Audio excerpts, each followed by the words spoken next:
এখন রাখি বাবা, ঠিক আছে, মনে রাখিস শোনো বাবা, অনেক বই।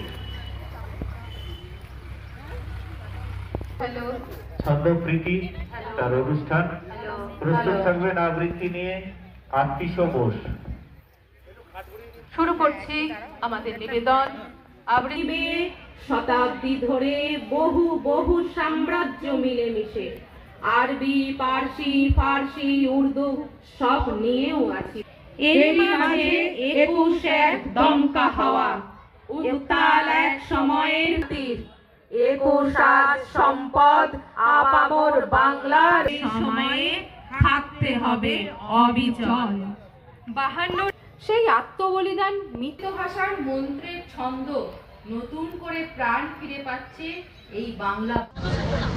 আমরা এখানটায় আন্তর্জাতিক মাতৃভাষা দিবস উদযাপনটাকে একটা অভ্যাসে পরিণত করতে পেরেছি।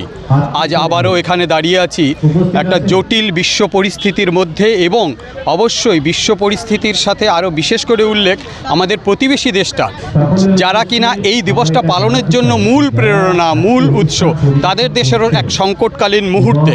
এবং আমরা এই শপথ নিয়ে আজকে সমস্ত বাংলা ভাষাপ্রেমী, সমস্ত মাতৃভাষা প্রেমী মানুষদের আহ্বান করেছি, যাতে করে আমরা সকলে একসাথে এগোতে পারি নতুন অভিধান সাথে নিয়ে। আমাদের অভিধানে যেন জবন, কাফের, ম্লেচ্ছ, মালায়ুন এসব সমৃদ্ধ না থাকে, আমরা যেন মূল ধর্ম মতে চলতে পারি, আমাদের যেটা হলো মানবতার ধর্ম।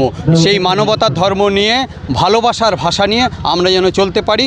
আজ ভাষা দিবসে শহীদদের প্রতি শ্রদ্ধা জানিয়ে আমরা এই শপথটা নিয়ে সকলকে একসাথে নিয়ে চলতে চাইছি। অনুষ্ঠান চলছে এবং আমরা আগামী দিনেও চলব, এই আশা রাখছি।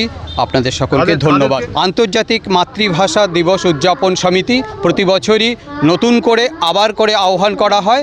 আমাদের এবারের সভাপতি, গতবারেরও সভাপতি ইনি ছিলেন মাননীয় দীপক দেব মহাশয়। কত বছর ধরে চলছে এখানে? এটা প্রায় 17 বছর। 17 বছর। আপনার নাম?